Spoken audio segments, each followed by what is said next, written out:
Welcome to Critical News. There's three main stories this week: MENACE demo release details, Heroes of Might and Magic Olden era adding ice mages and tentacles, and Total War Warhammer 3 delays high elf content till October. Plus we've got headlines on Crusader Kings, Roman city builders, and Amazon's MOBA experiment. Let's get down to it, and remember to hit that subscribe button. The MENACE demo is coming in late September, but Hooded Horse confirms the tactical combat game won't hit its original release window. The devs showed the game at Gamescom to press and content creators, so expect coverage in the coming weeks.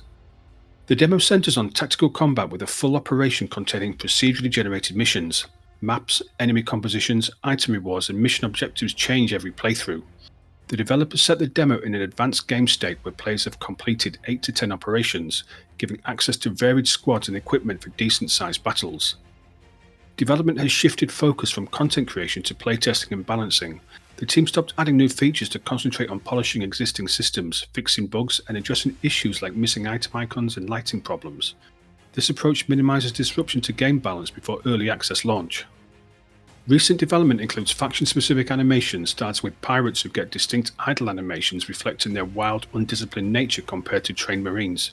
The alien wildlife faction gains flying creatures that ignore terrain obstacles and provide unpredictable mobility, breaking the previous ground-only movement limitations. Professional voice actors recorded combat packs for all squad leaders and pilots, work with Side who handled voice work for Cyberpunk, Kingdom Come and Baldur's Gate 3. Each character brings unique speech patterns, attitudes and expressions that reflect their diverse backgrounds in the fight against the menace. The delay might disappoint eager fans, but Hooded Horse promises a detailed community update in early September explaining the new release timeline. Ubisoft unveiled the Schism faction for Heroes of Might and Magic Olden era, completing the roster of factions fighting the insectoid hive on the continent of Schism. The Schism split from the dominant Elves civilization to pursue their own solution to the bug problem by retreating to mountain strongholds and embracing forbidden arcane traditions. This breakaway society builds their civilization on rigid hierarchy, literacy, and ice magic inherited from their Vori ancestors. The faction's aesthetic combines scholarly pursuits with eldritch horrors, featuring tentacled creatures alongside frostbladed spells and abilities. On the battlefield, the Schism excels at shutting down enemy capabilities rather than direct confrontation. Their leaders summon eldritch creatures while denying opponent abilities through blizzards and attrition warfare. The faction's strategy revolves around grinding enemies into submission while building overwhelming numbers of monsters. The reveal connects to the series' 30th anniversary celebrations. October 9th brings a special broadcast on Twitch and YouTube featuring interviews, retrospectives, and future development plans for Olden era. The game maintains its early access timeline for PC via Steam later this year. Olden era's faction lineup now includes the Hive Insects, Familiar Necropolis Undead, Brooding Dungeon Dwellers, Forestbound Sylvan, and the newly released Schism Ice Mages. Each faction operates in the Schism setting, known to longtime Might and Magic fans, but receiving its first full Heroes treatment. Creative assembly have again delayed Tides of Torment, this time to late October after playtesting revealed quality issues. The DLC failed to meet internal standards, prompting additional development time to improve the first-day player experience. High Elves received the spotlight with Azelin the Sea Lord as the third legendary lord. Azelin commands Ulthuan's naval police with an iron fist, preferring preemptive strikes against perceived threats over defensive strategies. His combat abilities include dual weapon fighting and archer buffs lifted directly from tabletop rules. New units include the long-awaited Skycutters, flying chariots pulled by great eagles available in archer and bolt thrower variants. Azelin can mount a Skycutter, enabling aerial assault tactics. Water-based creatures join the roster, with Oceanids as resistant monstrous infantry, and Sea Elementals as anti-infantry monsters with special damage resistances. The Mist Mage hero introduces the Lore of Mists, a support-focused magic school that buffs range units, provides stealth capabilities, debilitates enemies, and summons Oceanids. The lore emphasizes battlefield tactics through shadow movement and surprise attacks. Campaign improvements include Confederation mechanics for all High Elf factions and updates to fan-favourite lords like Teclis and Tyrion.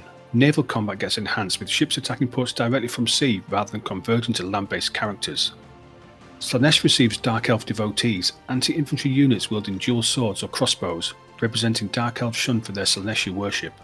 Norsca's Monster Hunt system expands with region-specific creatures and trophy rewards that unlock battle abilities. All three DLC lords receive narrative quest battle chains focusing on immortal empires rather than realms of chaos content.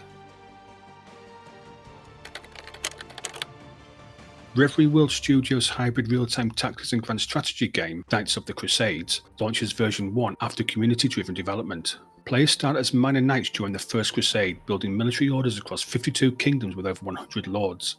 The game covers conflicts beyond Jerusalem, including Spain, North Africa, and Baltic campaigns against pagan powers.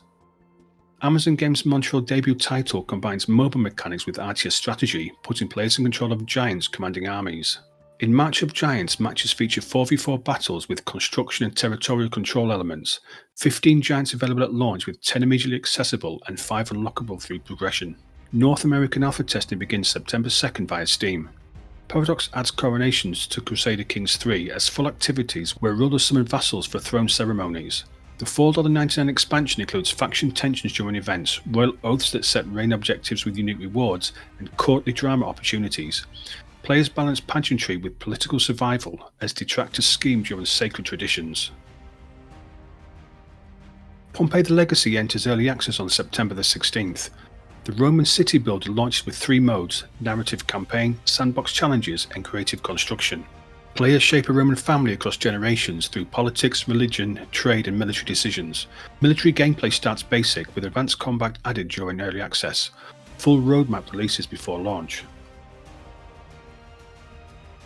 The next episode of our podcast is out on Friday, covering community-supported strategy games, why titles like Age of Empires 2 and Heroes of Might and Magic 3 outlast their developers, and how total conversion mods like Beyond Our Reason become standalone games. That's all for now. Remember to subscribe to the channel and like the video. We'll see you next time.